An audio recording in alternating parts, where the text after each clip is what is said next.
Good afternoon, good evening, and good night, everybody. You know where that quote is from? Anyhow, my name is Jeff, and tonight we are going to talk a follow-up video that are all of those hacks, and if you want to call them hacks, techniques, strange things that you can do to possibly gain favor from the algorithm to potentially get you more sales. I spoke with Jet a day or two after the video came out, and he wanted me to clarify a few things. I got a few things wrong. No surprise there. And yeah, we're going to see how this goes. It's Friday night. Hope everybody had a good week of sales. Today, I think I sold 10 things on eBay, but I had one big local sale that did better than all those little sales combined. And that item was on eBay as well. It was a Samsung tablet that apparently eBay could, and I got more money from it from what I had it listed on eBay, which is actually kind of rare. So that was pretty awesome. Okay, so where do I want to start? First off, I want to say, I don't know if I introduced myself for new subs. My name is Jeff. I'm a full-time eBay reseller, and apparently I got a lot to say on YouTube as well. And welcome to the new subs. It's awesome. Almost at 2K. Yeah, that's shocking to me. But anyhow, the information that I am presenting to you and that I did prior, and I will link that other video below. There's going to be a lot of links in this video. From a gentleman named Jet Fixer. I can't remember that. There's a couple numbers at the end of his YouTube name. Irrelevant at this point. He'll probably be in the comments somewhere. These are not just from him. And I can't remember if I made this clear or not, but he is a part of 17 other people. They have this group. These are not just like, they are odd. Some of them are odd, but some of them, if you actually take the time to think about, and I'll get into this, there are reasons for some of these that could indicate that some of these have some merit. They have tested all of them, and they're testing more. And I think it's awesome that he chose to share this information. And you guys can do whatever you want with it. It's free. It doesn't cost you anything to do anything. If you're struggling, if you're having low sales, try some of them. In fact, I feel like I wanted to say something else. But in fact, I was actually wrong when I said that I hadn't tried any of these at the time. What I mean by that was I spoke to him last week, and I had changed it. After speaking with him, it prompted me to change my shipping handling time from 2 down to 1. I did it last Friday, and I ran it through until Sunday. And I had a killer weekend last week, like a weekend. And I don't know why I didn't associate the two together. And so, yeah, that's one little thing. And I'm sure many of you guys probably already have one day or probably same day. I don't want to do same day right now. And I think there was something else. Well, I mean, I did a survey, and one thing that I've been doing this week is, well, I'll get to that in a bit. It has to do with the clean dashboard. So Jet is somebody who wants to help people, and I'm going to give you further evidence of this. The other day, Jack brought to me attention a YouTube channel called Motorcycle Dork. I believe it's Motorcycle Dork. And Jack was like, this just encapsulates like a lot of what people are going through. Basically, Jack is in the same boat. For those of you who don't know, Jack is the one who actually brought the eBay reset to me. I just was the vehicle to get it out there. And we bounce things around, but Jack, Motorcycle Dork, and I'm sure many others out there are in the same boat of your business just being cut in half, sometimes more. And it's not just that the algorithm changed, and it's not just that you can promote and get back what you've lost. And it's really kind of sad if you think about it. Like whatever changes eBay made, that people who were killing it. So in this video, Josh, the guy from Motorcycle Dork, he showed his stats from last year to this year, and it really bothered me, and I ended up speaking with him today. And Jet, so I did my first live yesterday with Primo Chemo. I'll talk about that later, or maybe I'll just talk about it now. I'll link it below. And yeah, it was awesome. I mean, I'm a little biased, but it was just a fun time. We plan to do more, so check that out. But so in the channel, Josh was there from Motorcycle Dork, and Jet was there, and there was, I think we maxed out at 17 people, but I really didn't have a chance to promote it or anything.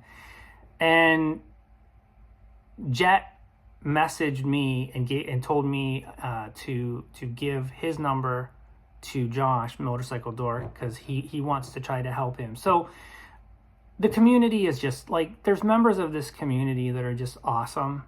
And I spoke with Josh today, try to learn a little bit more and try to offer some insight. I don't know if it helped.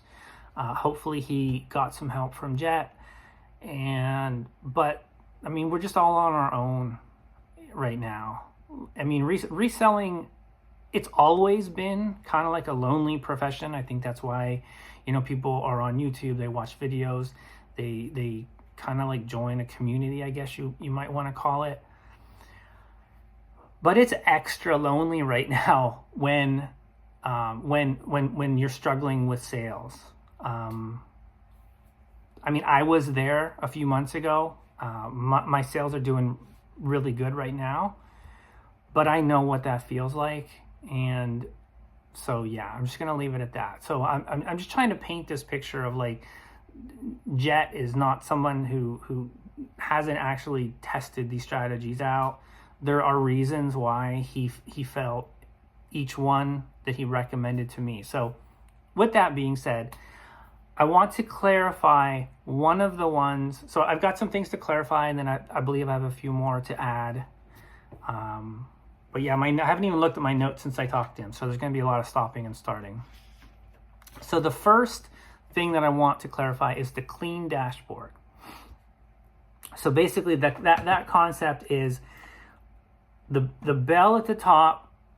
Never let notifications pile up there. Always answer them. Always answer them on there, and always answer them on your mobile. So when you haven't, if you get an offer or you get a notification, there'll be a little blue dot there. Always make sure that's clean, that there's nothing to address. And always inside your emails, make sure all of your emails are red. So even the ones that are offers or counter offers, just make sure, so basically I have gotten into the habit this week. I basically just emptied out my entire inbox. And so now it's super easy. I can just select all, delete whenever anything piles up. So you basically want, if you're on your Seller Hub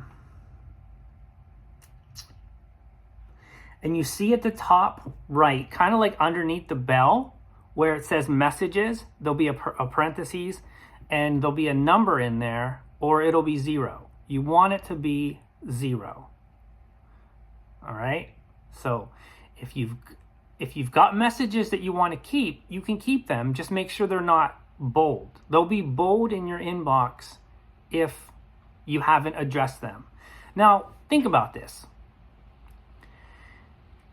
Having a clean dashboard means you have addressed everything that you need to address.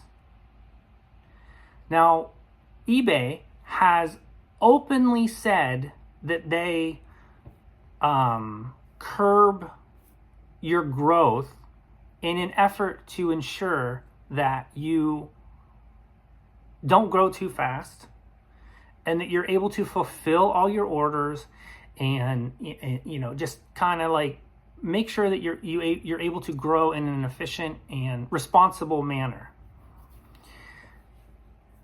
If you answer all your emails and all the alerts and everything is completely clean, all the offers, any questions, you are a seller who is on top of your business. And that is, I have to believe that's what Cassini is looking for. If you've got a whole bunch of messages and a whole bunch of things that you haven't addressed, well, think about it. The algorithm might be like, well, okay, this seller, he's got his hands tied up. Let's direct the traffic other ways. They don't want sellers to have a bad experience. Buyers. They don't want buyers to have a bad experience. And if Cassini is sending you traffic and you're swamped already, you could be potentially setting buyers up for having a bad experience. Maybe you won't get your stuff shipped out on time. You're not addressing questions or concerns in a timely manner. So clean dashboard. After having looked at some of these, I think this one to me is one of the most important, and it kind of really fits with my personality. Like, I don't like having things. I'm the kind of person that I keep my own personal Gmail less than 10 emails are in there ever. I like everything to be clean out. So this particular technique really resonates with me. It feels better. It just feels good to see that 0 in the messages. And I just went in and deleted everything, kind of started from scratch. But that's what I did. You do whatever you want to do. But if you think about this rationale, I think you'll come to agree that you're more likely to be seen as a responsible seller if everything is addressed, everything clean dashboard. There's the first one. Another one that he had mentioned, and this is along the lines of just, always being active. If you get up in the middle of the night, say to go to the bathroom, get a drink of water, just log on to your email, your eBay app, just turn it on, look at it for a second, turn it off. Again, it's you're always being active. And this actually goes, the other one that I botched a bit is if you go to,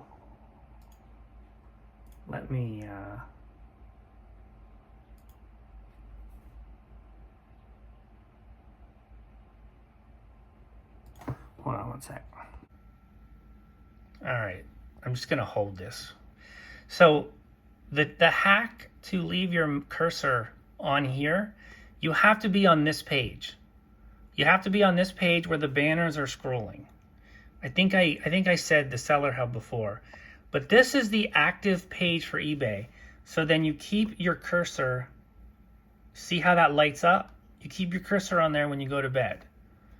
I even do it when I leave to go do my shipping or to go out, run some errands. I'll just pop it on there and see what happens. But this is the page that you're supposed to do it, the main eBay page. All right. So I was speaking with Jack again tonight, and he had the ability to buy a pretty good collection tonight. But here's the kicker, is had his sales been better and he would be making more money, he could have purchased the entire collection, of which he would have been listing a lot of it on eBay. And this is how eBay, man, you guys hear that wind? It is really windy here right now. Just the worst weather right now. Dark, rainy. Ugh. Anyhow,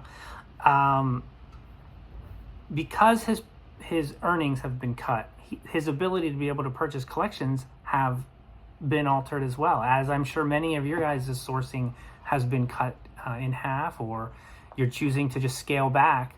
And so eBay's short-term mentality, I believe, is really going to be hurting them in the long run. People are choosing, the items that he did buy tonight, he's not listing them on eBay.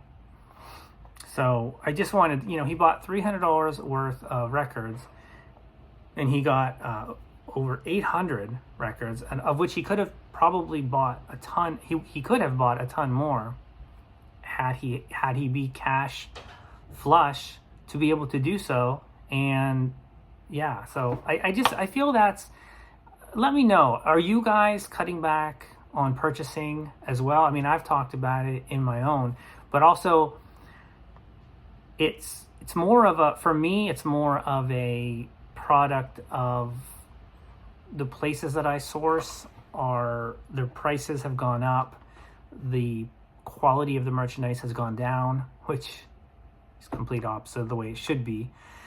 I'm kind of working through, I have a ton of inventory, so I'm not really actively looking.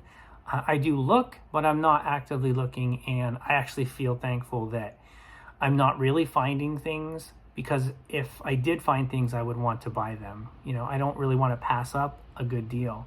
So, all right. So the next thing that I wanted to talk about is, another thing with Jet. 17 accounts are involved in this. The newest account that has joined this group of people was in 2016, and the earliest ones date back to 2006. So this is a long track record.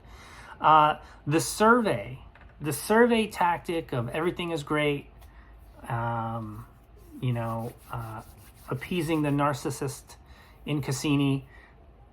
The best day to do that on the testing has resulted on Thursdays. Thursdays are the best days to do that on.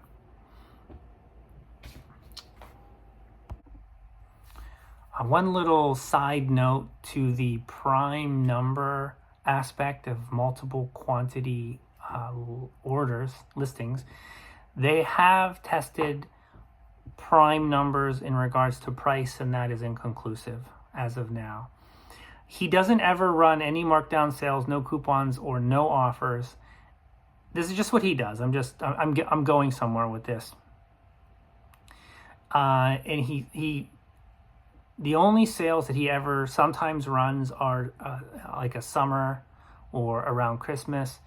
But the reason, if I'm understanding this correctly, is the reason he doesn't do markdown sales is because they have learned that the best results when you price things is instead, and a lot of people, I think a lot of people do this, but there's one little twist on it that I thought was interesting.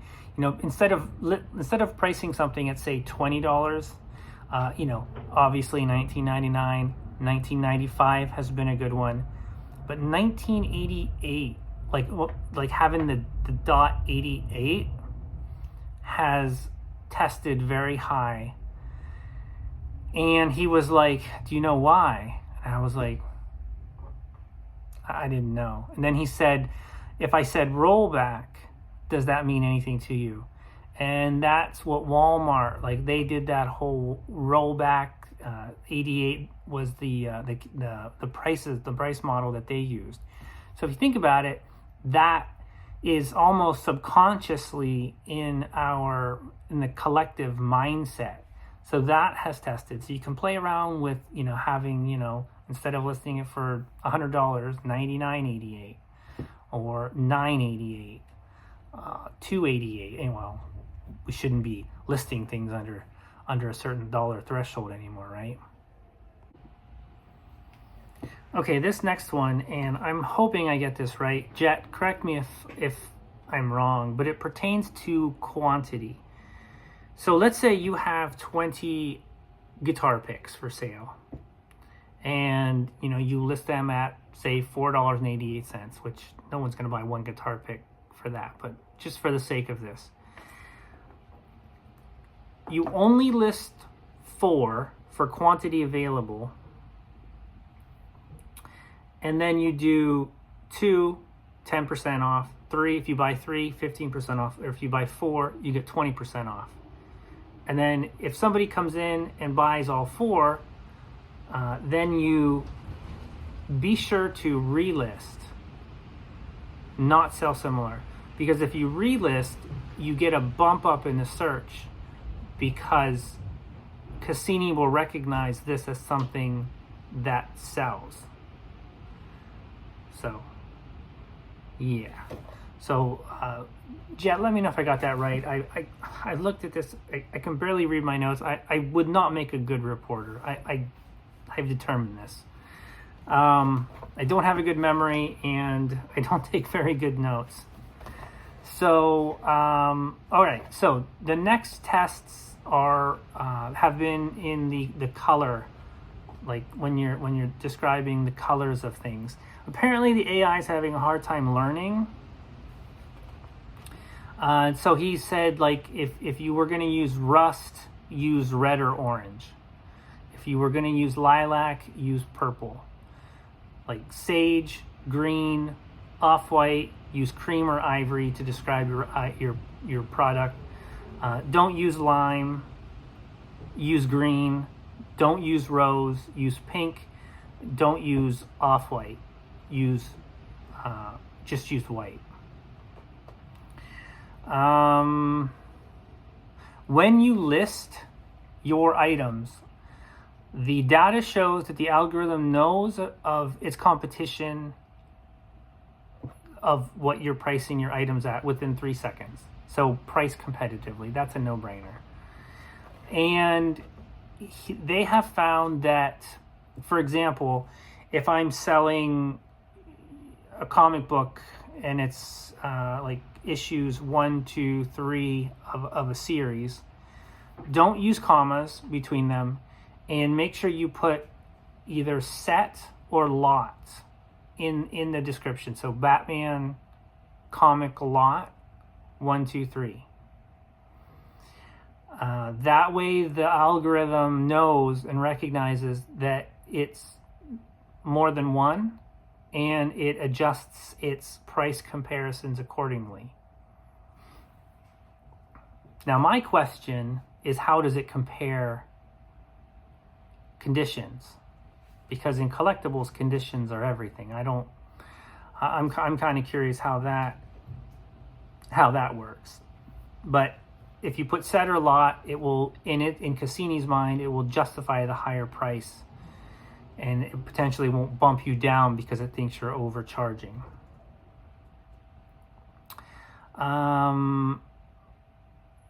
Jet says that you should put all capitals in your title.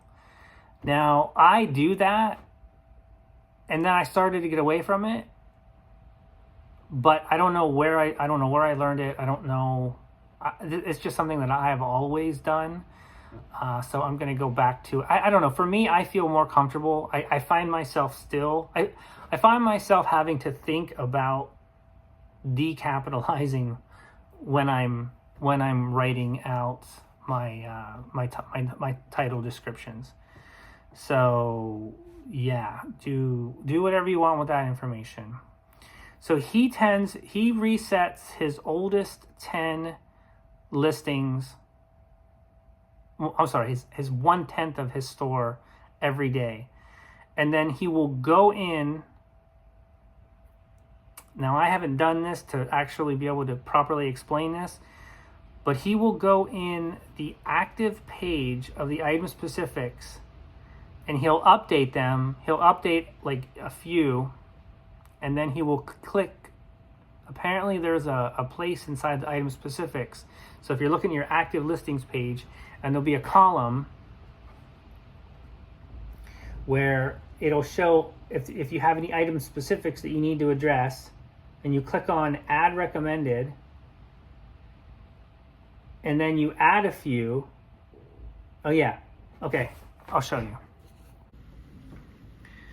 All right, so if you're on your active listings page, so this is, again, to reiterate, this is what he does when he has only 400 items in his store right now. And when we spoke, he had, I wrote it down because it was a ridiculous amount, 47 orders going out. He had 47 orders. I think I spoke to him on Monday, and he had 47 orders since Saturday. So he resets a tenth of his store every day, and he'll go in and he'll click item specifics, and then he'll add a couple, and then he'll select don't remind me of these recommendations again. When as he's doing his, his version of the reset is 1/10 at a time. So I'm guessing that it stops asking you for recommendations. So it's kind of like a reset, almost not a reset. It's kind of like the clean dashboard theory, where it's you've fulfilled whatever recommendation or item specifics that you can, and the rest of them are not important. So let me know if I'm getting that right, Jed. I'm pretty sure that's pretty much what you were suggesting. All right, guys. Sorry, this video is so choppy because I'm trying to make dinner. It sounds like there's like a wild animal outside. I don't know if you guys can hear that. I hope you can, because it literally sounds like my window's gonna fall in. And I'm also realizing that I'm glad I didn't pursue a career in teaching, because I don't think I would have been a very good teacher. So yeah, I don't even remember exactly where I'm at, but I know that he was talking about Rachel Strickland, and he was giving her props for the work that she's done with the item specifics. I have a note here that says End and Sell Similar is alive and doing well. If the UPC code is not, so if you enter in a UPC and it's not found, apparently you will get pushed up higher in the rankings, in the search rankings. And if you have an MPN number that you don't know, just put inside there, just state what the item actually is, and that is supposed to help. So with that said, I've got some housekeeping that I want to talk about. Or maybe I don't. Maybe I covered everything. Oh, here's something that happened to me today. And Jack, you don't know this. I know you'll be watching this. When we were talking and I said I had to go, it's because I deleted 200 of my listings while I was doing the reset on Maria's store. Yeah, that wasn't fun. But shout out to Polish Pete for the video that he did on how to recover. And I will link that below. Or maybe I will link that. I think I linked it already in the reset. Yeah, I did. I know I did, because it was very important. I knew someone would need that, and that someone was me today. And that was 35 minutes of my life that I can't get back. I had to recover all of those. So that sucked. I have made all kinds of mistakes when it comes to the reset, but I'm still doing it because it still works. It works for me. And today is the anniversary of the first month, 30 days. I started it on October 10th, and now it is November 10th. So in 2 days, Maria's store will have enough data for a month, and I'll be sharing that data in the next video, probably Sunday night, Monday morning at the latest. And the results are very promising. And again, I don't know, I changed my shipping, right? I changed my shipping this week, but I was already having pretty good results as I've been trying to keep you guys updated and show you how the reset is going for me personally. So yeah, don't delete all of your lists. Don't multitask. I am not doing anything when I do that from now on. It's like I've tried watching things. I can listen to music, but okay. So one other thing that I wanted to talk about was I heard you guys on the ads. I had no idea how many ads are being played. I've never gone in and looked. So when I upload this video, and I hope that I can view, so the last video that I did, I saw that some people were saying there were a lot of ads. So I went in and I looked. Now, I don't know if I was able to see those ads because the video has already been live, or if I'll be able to see the placement of the ads as I'm uploading this video. I'm hoping that's the case, because I can deselect some of the times. Because yeah, I agree. 3.5 minutes before another ad comes up. I totally agree that's too much. Again, I had no idea. So I've already deselected some of the ads for the last video, so to spread it out. So I'm hoping to be able to do it for this one. And my plan is that as the channel grows, maybe every 1,000 subscribers I get, I'll be able to trim down some of the ads, because I'll be getting more views, and then that will make up. So, you know, the bigger my channel grows, the less ads I will be able to deselect. So yeah, I apologize for that. Again, I had no idea how many ads were being shown.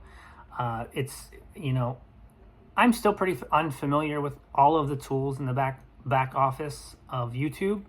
I kind of just look at them every once in a while. Sometimes when my one son-in-law comes over, he'll look at them and he'll say, "Oh, did you know you could, you know, look at where your viewers are coming from regionally?" And then I'm looking, like, oh, okay. People in Australia and Europe seem to like my content. Did not know that. Or he, you know, he's a daddy geek like that. So yeah, so spread the word. That way, you know, do all the things that for the, you know, feed that YouTube algo, help the channel grow. It doesn't cost you anything. And then I'm also gonna show a few, so I am, and I mentioned this before, I'm gonna be showing less and less what sold, and I'm gonna try to keep it to things that I think are interesting that sold. For example, these 2 plutonium buttons, there's 2 of them, they're the same one, sold for $10. I mean, I think that's cool. I think plutonium is forever. I mean, I like showing things that surprise me that actually sell, but doesn't surprise me, because I know people out there like weird, obscure items. So I have a few, like 1 or maybe like a couple minute video clips I'm gonna run when I say goodbye, of things that, you know, a couple things that I sold this week. But I am gonna be moving away. Like, I'll always want to show and talk about some things that I bought and sold. I guess I don't have it here. I had a really cool picture that I wanted to show you guys, but I've already filed it away. So you'll just have to wait until it sells to see. So anyhow, guys, I appreciate all the support. I appreciate all the comments that you guys leave. It's awesome. It's a pretty awesome community that we have growing here. And have a great weekend. Hopefully your sales are great. Hopefully they're improving. Hopefully you get out and do something non-eBay related, because, you know, life is too short. So take care, guys. Have a great weekend. We'll see you guys probably Sunday or Monday. Good morning. This is take 2. My alarm interrupted my last filming. I was lying in bed and I checked my phone and had a couple orders that I was like, I need to get up and make sure I have the right boxes and canisters. So this is one of them. Okami Den. I'm unfamiliar with this world. I bought this in a lot of different kind of manga posters, wall scrolls. I believe there were little buttons and trinkets of different manga origins. So this sold, I want to say 42 or 45 plus shipping. And I had the perfect, well, I had to cut it down. I was just using a hacksaw for that. Now I'm always on the lookout for boxes. There's a box that this is going to go in. I'm always on the lookout for odd size boxes and canisters. This was probably another 1.5 feet, and I knew at some point I would have something very long, and that is very long. So this sold. I had a local sale for this. I had somebody on the line for it, and let's see. I think I actually got more selling it on eBay, but then after fees, maybe it would have been a wash. I really was hoping to sell this locally. I didn't want to have to package it up, but it's not that hard. It's just I didn't want to sell it on eBay, but it did sell. This is from 2001. Let's see, Karopi. That's such an odd name. Anytime you find this stuff, old Sanrio stuff, I mean, it's still attached to the packaging, so it's kind of new, but yeah, it's kind of cool. These are attached. I could see somebody using this for, you know, a wedding gift or something, for someone who's a big fan. So this sold for $115 including shipping. So that might be my most expensive plush. Or maybe I think I sold another one for $100 as well. But yeah, that's going in that box. And then I had this sale. I think this was 14 plus shipping. This was 16 plus shipping. This Carmen, and this is actually one of my favorite artists, Milo Monera.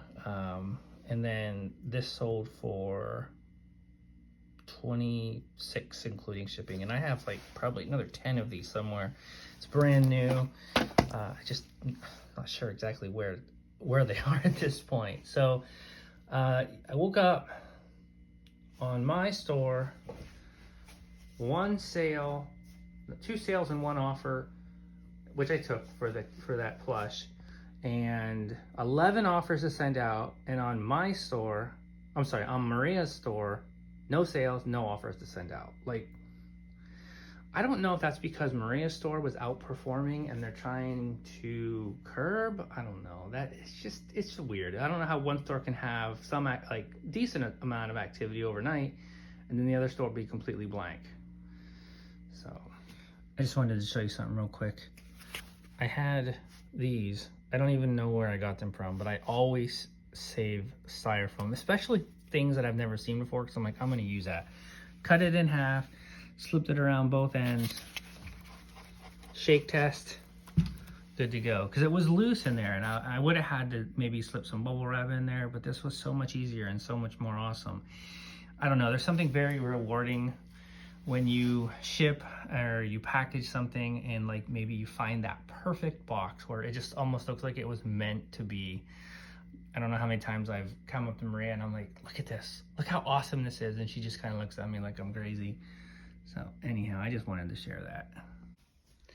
All right, I just finished up my live on Primo Chemo's channel, and during that I've got 4 sales that I'm going to get shipped out today. This is a book that I pressed and picked up for $1 at that comic convention that I went to a couple weeks back. This went out for $30 including shipping. And this is also, what's kind of special about this is a Canadian price variant. Back in the day, they would do 2 prices for the US and the Canadian currencies. And those are starting to become a little more collectible. I sold this print by Zoe Pollack, meaning to let you lean. There's a back out picture of it. This sold for 35 shipped, I think. I'll double check, and if I'm wrong, I'll refilm this. So I think it was 35 including shipping. And then a Killers CD, nothing special. It's used. Surprisingly enough, that went for $14 including shipping. And then I also sold like a very small, like a miniature Clue game. Brand new sealed. I mean, it was like literally the size of a comic book. It was like actually smaller than that. That sold for $35 including shipping. No joke. A tree just fell on my neighbor's place. I was getting ready to publish this video and I just had to share that.